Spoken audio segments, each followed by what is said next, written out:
Hello, everybody, and welcome to another episode of the STEM Space. Today, I'm joined not by one, but two fabulous guests who are UCLA education researchers, as well as authors of a original graphic novel called Power On.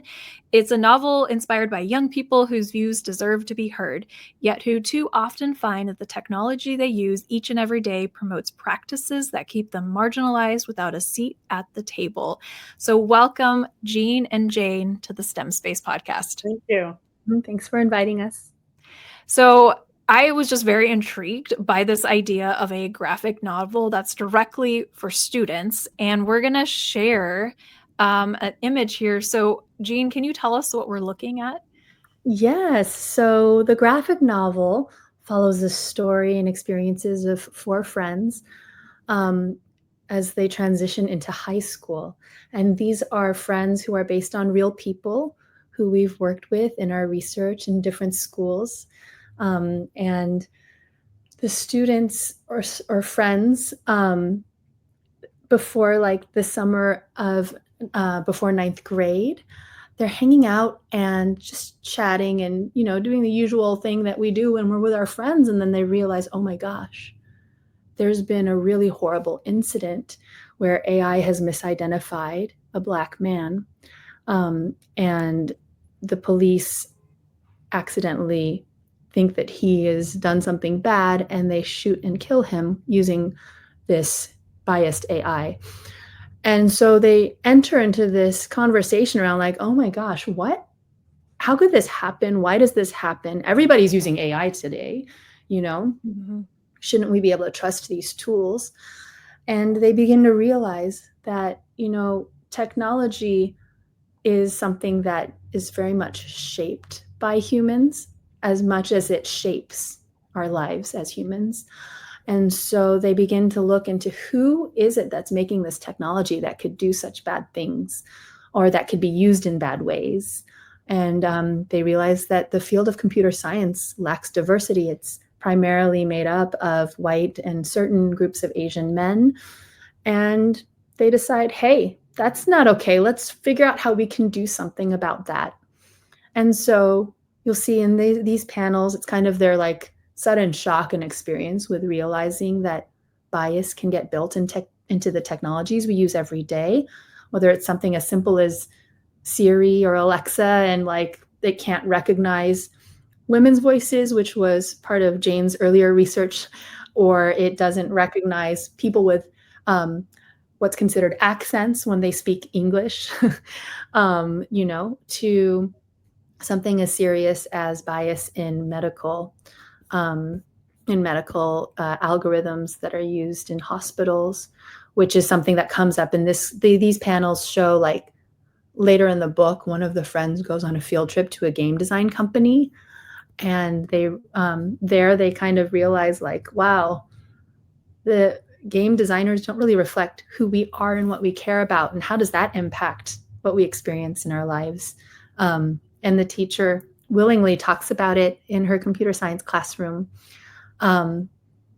So the graphic novel also features some amazing folks in the field of both like the intersection of educational research and technology studies, and as well as amazing computer scientists out there who reflect the diversity of all of us in our communities. So that's what the graphic novel is about. Story for friends. It's an opportunity to learn about current research, which usually we don't get access to because it's like in a library shelf or in an inaccessible journal that you need, university funding to be able to read. So we wanted to make it available to anyone. And Jane, can you tell us a little bit about your research? You've been in this space for a few decades, right? What is kind of the research behind this? Right. By the way, I just want to add one other thing to what Jean was saying, which is the graphic novel hits these very serious issues that are happening with technology in today's world that kids are learning about through their, those cell phones that are in their hands. But the book also has a lot of them hanging out, having fun, going to picnics, together. So it really shows it's couched in their lives, and of friends hanging out and and the issues that hit them, and that they want to learn about. Um, and the biased AI that Jean was referring to that and ended up, it was because of facial recognition systems. And the fact that it's been shown that facial recognition systems, when they were early designed and that are out in the field right now, cannot really accurately read dark skin faces and women's faces. Yeah, And so there's like an over 30% error rate for I had no idea. That's yes, wild. and yes, which is lower, like it's a single digit, like that's like 2 or 3%, right? Error rate for light-skinned men. No. and, Huh. and White that woman. that research, a Black woman, Joy Bolomini, had to put on a white mask for the Oh my gosh. computer to read her face. And a lot of this is the issues that an mostly predominantly male, white, and Asian male workforce doesn't think about or doesn't have in their experience. So anyway, my research began in 1993, before the cell phones and way back, and it started at higher education level, and it was at Carnegie Mellon, which is one of the top computer science departments in the country. And in the computer science department, there was only 7% females.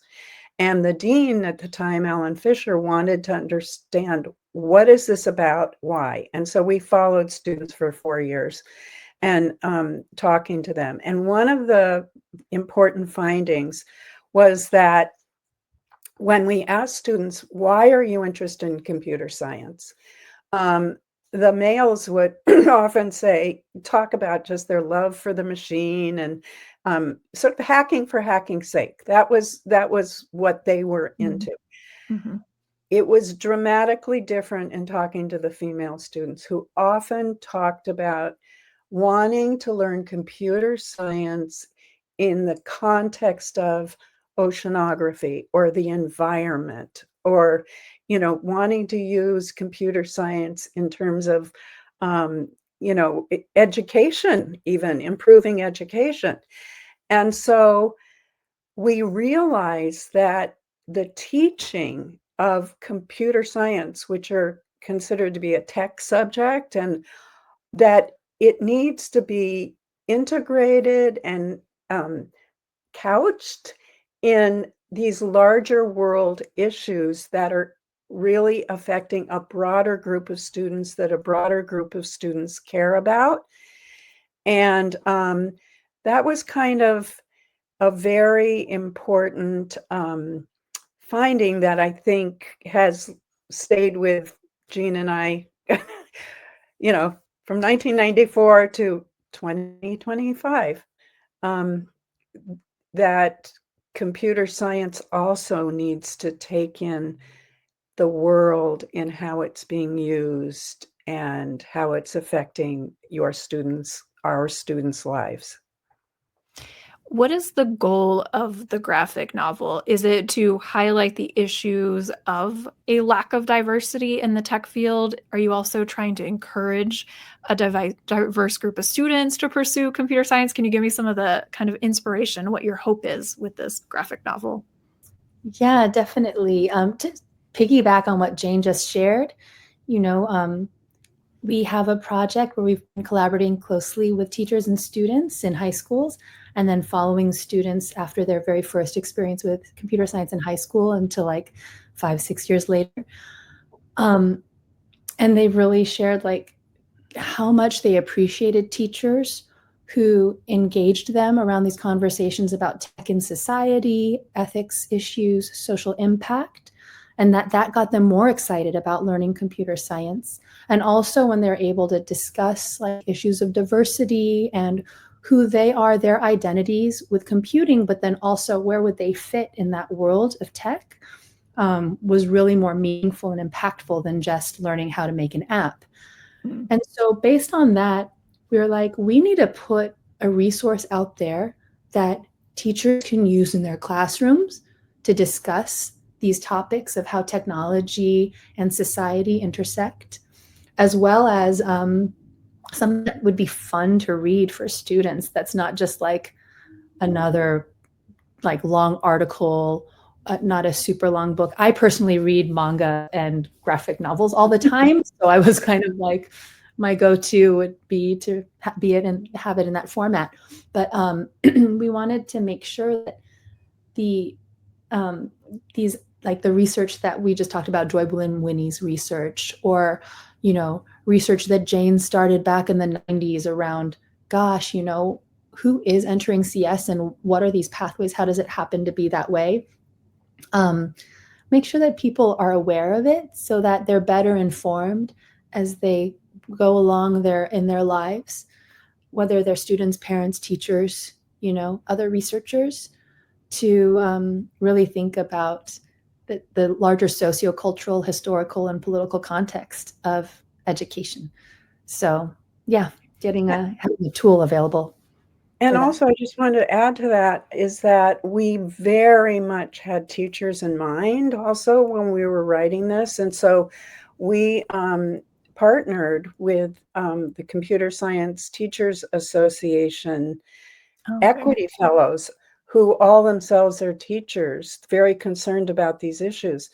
And we drafted in collaboration a teacher's guide that follows every chapter of the book. And I think this was really important for computer science teachers, because computer science has kind of been shaped by the old world and the old norms, the sort of male norms of, just hacking for hacking's sake.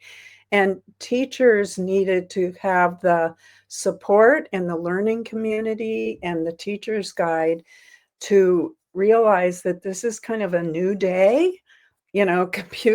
Computers and technology are now in the hands of all the kids, and it really has to be taught in a different way. And it has to be integrated with social issues and cultural issues that are happening in all of our students' lives. And so we want the book and the teacher's guide, which can be found on the website of the book, to be really supportive for teachers. And we will link that website in the show notes, so any of our listeners, they can easily access what we're talking about. And you are also releasing this book in Spanish. So can you tell me a little bit about that? Yes, we're super excited. Actually, today is the release day, April 29th.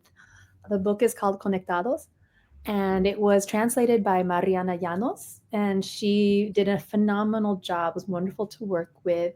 What happened was, when we first released the English version, Power On, in 2022, we immediately were like, this needs to be more accessible. We can't have it just in English. People speak much, much, much more than just English in the US, and also internationally. There are so many Chinese speakers, Spanish speakers, and so we immediately talked to MIT Press and said, hey, thank you so much for all your support getting this Power On book out there.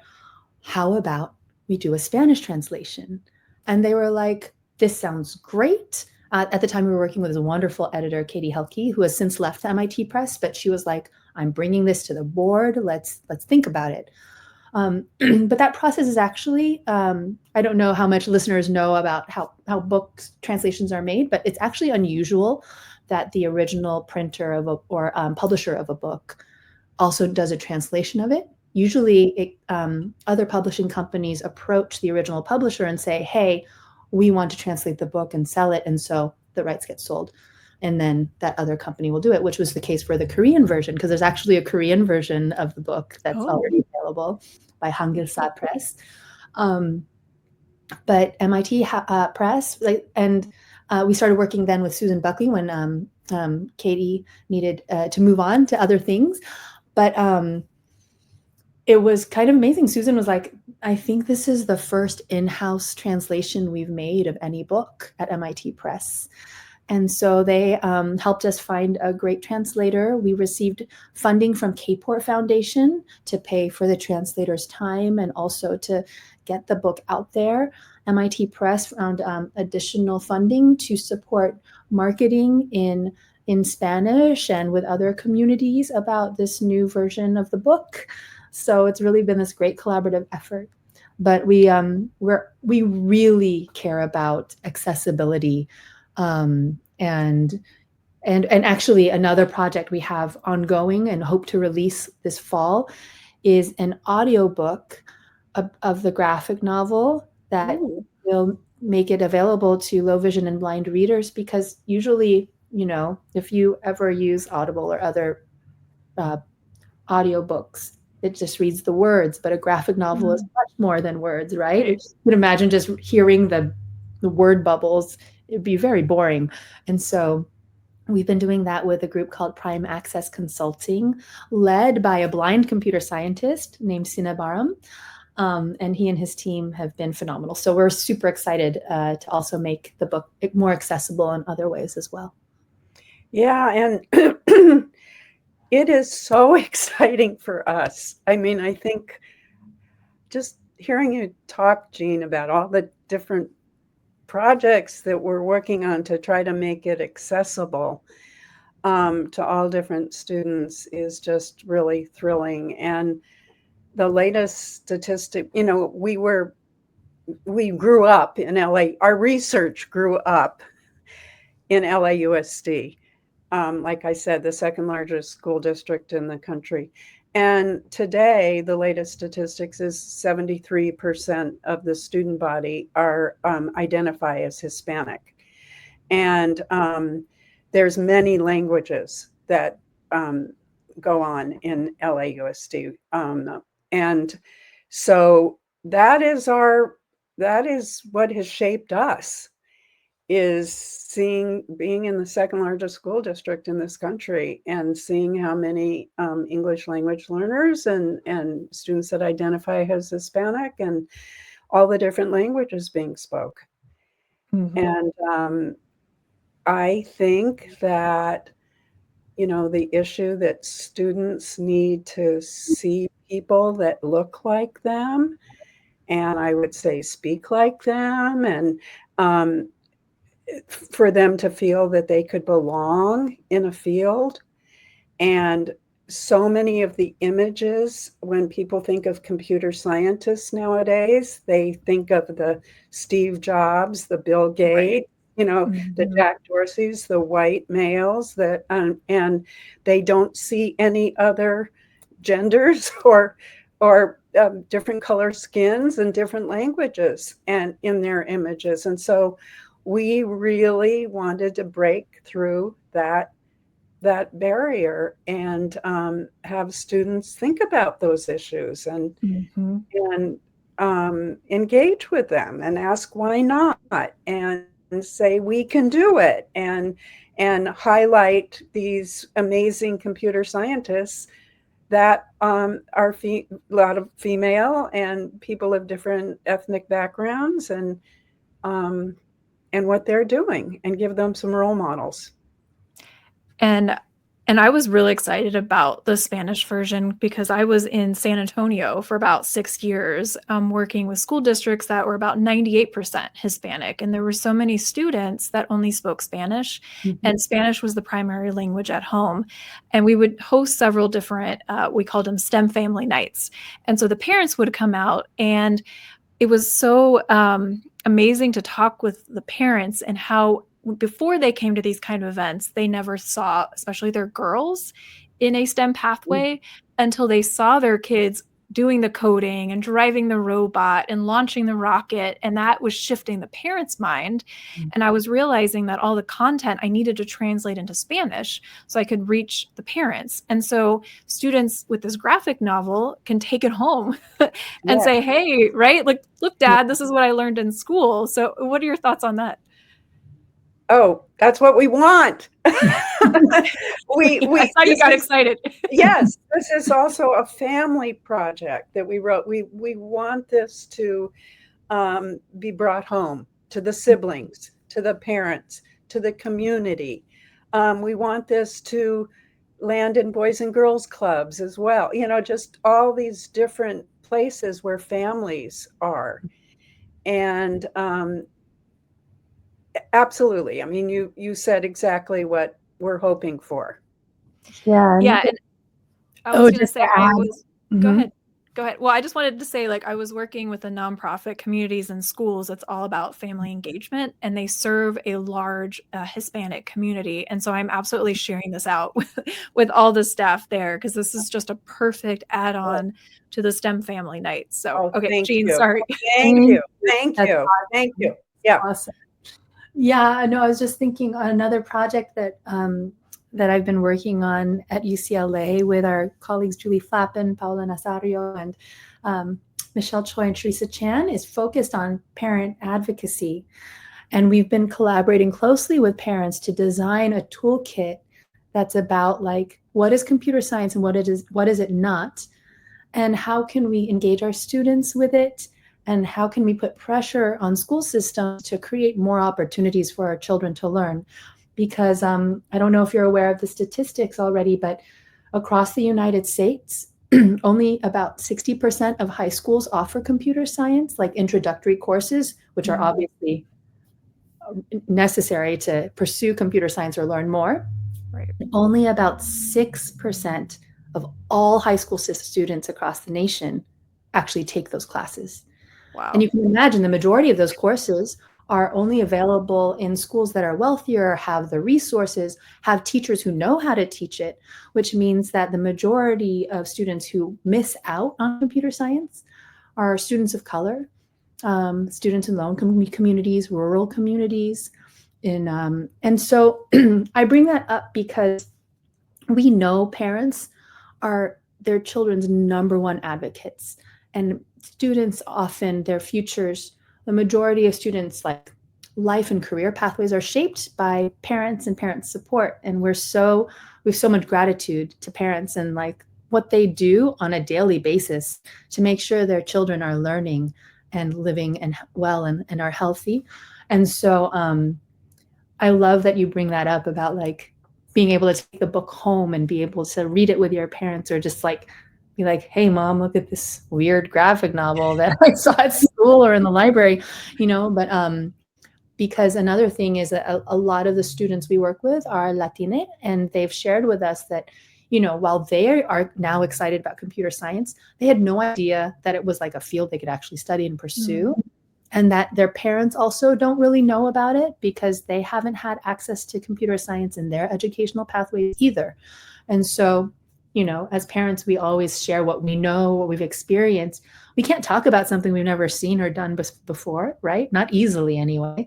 And so we're very excited about the opportunity for parents to get more involved in and being equipped with the knowledge they need to then create more pathways and opportunities for their children, because we know that they want to. And I think, because you mentioned 6% of high school students, was that right, have taken computer science. And I think what that translates for me is a lot of technology education happens at home by parents. Mm-hmm. And so when kids are trying to navigate social media, like I'm in a lot of parenting groups of like, what should we restrict? How do we teach social media usage? And now with this ChatGPT and all these AI tools helping our kids navigate the biases in the outputs. And so I guess my question here, I'll ask Jane, what advice do you have for parents and teachers to help kids navigate this new space? It's very overwhelming. It's constantly changing, and it's just a lot to keep up with. Well, I'm a grandmother, and I'm a grandmother of an 8-year-old daughter. I'm also, I need to tell you that I'm also have struggled my whole life with trying to protect my child. And hard issues like the one that opens our book, what happened with the bias facial recognition, and then, um,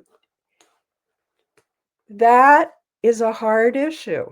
And I I am learning, and with my granddaughter, which I didn't with my daughter, but I am learning with my granddaughter how important it is to talk about these issues. And so I am stretching myself, in the process of being a grandmother, um, to to to have these difficult conversations, and to hear their perspectives. So, when you said, "What's your advice?" I'm saying I am realizing from my granddaughter, I am realizing how much she is learning in school and in society that I can't protect her from, because it's the world, and it's the world our kids live in. And so I am so grateful for these kinds of books that, I've been reading another series not related to this, but about sort of moral dilemmas that kids are confronted with. And we have been having the most incredible conversations. So I am stretching and learning. And I wish the world was different, but it isn't. So we're parents, and it's these books that bring these issues up and we can talk about that are so helpful. So helpful. And that makes me think too, Jane, about how important it is, and something I work on too, right? Like you're saying, I'm stretching too, but to not be afraid of the new technologies, um, not necessarily meaning use them, just dive in, but rather when these new things come out, do that extra legwork to find out what it is and how it works, right? Because I think what's really dangerous right now is the new technology comes out, for example, Gen AI, and everybody's like, yes, jump on it, use it, without one thinking about like, well, how does it work? How does it like, what is a large language model, first of all? um, and it uses data. What data? Whose data? All the data? What is all the data? How do I know the information that it's giving back to me is good? How do I know my personal data is safe when I'm using this tool, right? So I think searching up YouTube videos to watch together with your children about like, what is this thing? How does it work? And just being prepared with that knowledge to then use tools more responsibly and safely. And I think that sort of practice also, because the technology is going to change, excuse me, it's not about the technology, it's about the mindset of how we approach it. So if we teach our children not to just dive in using these tools unquestioning rather, but actually find out more, I think that's the skill that we need children to learn. The critical thinking. The Yeah. critical thinking needs to be brought to technology, and our kids need to have it, and we need to learn also how to talk across differences and different viewpoints. And it's all in their hands now. Yeah. So all of these skills that we've talked about that are so important to education, they are right in the center of computer science. And aren't we lucky that we can have educators that are embracing this learning moment and this learning opportunity? Right. And I think that's showing there's been a big shift in technology education where it used to be keyboarding, using a mouse, and all of a sudden you mentioned like ethics, and the things that are brought up in this graphic novel are so important that we really have to rethink how we're teaching technology and computer science. And so I feel like that could be a whole other podcast topic. Yes. So if you want to give your final words, thoughts, yeah, go ahead, Jane. Oh, no, not final words. Jean, you go. Final words. Oh. Yeah, I guess if you're a better world, thinking, future of technology education, what's your hope for the future? I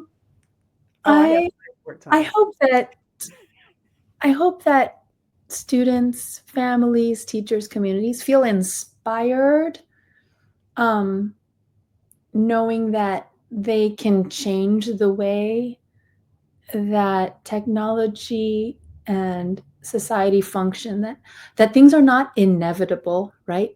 That I think it's easy to feel a bit powerless when we see, whether it's violence or unethical things happening around us, and we feel like, oh, how we can't do anything about it. It's just like, or when we find out about biased technology, it's like, oh, well, I can't do anything about it, but I'm going to just keep using it, but actually we do have a lot of power to push back or to do things differently. And I think human creativity and resilience in the face of challenge is a beautiful thing. So I think that's what I hope for as we move forward in the world, that when people read the graphic novel, that they feel inspired to be part of, even if it's just in their daily lives, just what they do themselves to create that wave that will shift for life to be better for everyone and not just some people. Yeah. Jane, what do you think? Yeah. And also, I don't want to be, what's it when you ruin the story? You tell the end. I don't want to be, what's it called? What's it called? Well, spoiler alert. Spoiler alert. Spoiler alert. Okay. I don't want to do a spoiler alert. But another theme in the book is students getting so engaged and starting to ask, why are we not learning these issues in school? Why are we not learning about it? I mean, the computer science, but also the dilemmas around it and the critical thinking. And they actually take it upon themselves to use their voices and to become persuasive leaders to get the education that they feel they need and they certainly deserve. And so the question of students using their voice and using their experiences of saying, this is what we're seeing in the world, and we feel we need to talk about this in schools, is a really kind of a last word I want to say, that we support students, teachers who empower students to find their voice and find their critical thinking and use their critical thinking around education. Well, I appreciate you taking the time to share your work. And this was a really amazing conversation. And the work that you are doing is so important, especially right now. And so we thank you as an educator. I thank you for, continuing this research and then translating it to something that I can hand one of my students or hand a kid. That's incredible. So thank you both, Jane and Jean, for joining me today. Thank you. It was wonderful. Yeah, thank you so much, Natasha. Thanks, everyone. Bye-bye.